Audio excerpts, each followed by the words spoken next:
অসুস্থ বাবাকে দেখতে গিয়ে ছেলেই চলে গেলেন না ফেরার দেশে।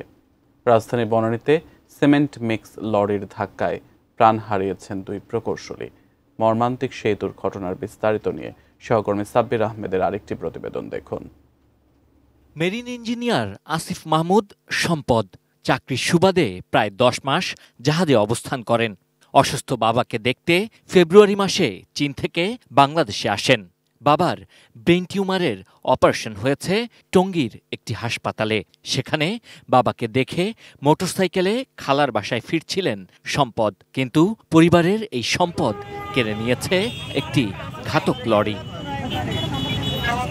বনানী কাকলী এলিভেটেড এক্সপ্রেসওয়ের ঢালে ঘাতক লরিটি মোটরসাইকেলে ধাক্কা দিলে মোটরসাইকেল চালক ও আরোহী সম্পদ ঘটনাস্থলেই নিহত হন। নিহত মোটরসাইকেল চালকের নাম আশফাকুর রহমান আসিফ। আসিফ হাজী দানেশ বিজ্ঞান ও প্রযুক্তি বিশ্ববিদ্যালয়ের ট্রিপলির শিক্ষার্থী ছিলেন। পরীক্ষা দিয়ে ঢাকায় আসেন। চাকরি খোঁজার পাশাপাশি মাঝে মাঝে অ্যাপের মাধ্যমে চুক্তিভিত্তিক যাত্রী আনা নেয়া করতেন। ও ছিল ট্রিপলি ডিপার্টমেন্টে। রিসেন্ট গত বছর পড়াশোনা শেষ করছে, পরে ঢাকায় আসছে, চাকরি প্রিপারেশন নিচ্ছে। তো সাথে উবারে রাইড দিত। ক্যাম্পাসে বাইক নিয়ে যাওয়া তারপরে একসাথে 6 বছর, তাহলে তো মোটামুটি 4-5 বছর একসাথে হলে একসময় থাকতাম। আমি তো গেলাম আজকে অর্ডার করে।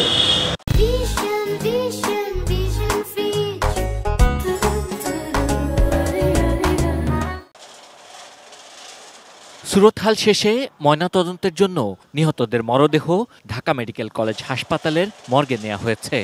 বাবা আছে ব্রেন টিউমার হয়ে, উনি একটা প্রাইভেট হাসপাতালে ছিল। আর বাবাকে দেখতে যায় হাইকেয়ার একটা প্রাইভেট হসপিটালে, অপারেশন হয়, খাবার নিয়ে যাচ্ছিল।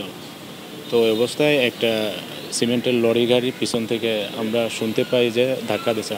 ঘাতক লরিটি ও এর হেলপারকে আটক করেছে পুলিশ, কিন্তু দুর্ঘটনার পরপরই লরিটির চালক পালিয়ে গেছেন।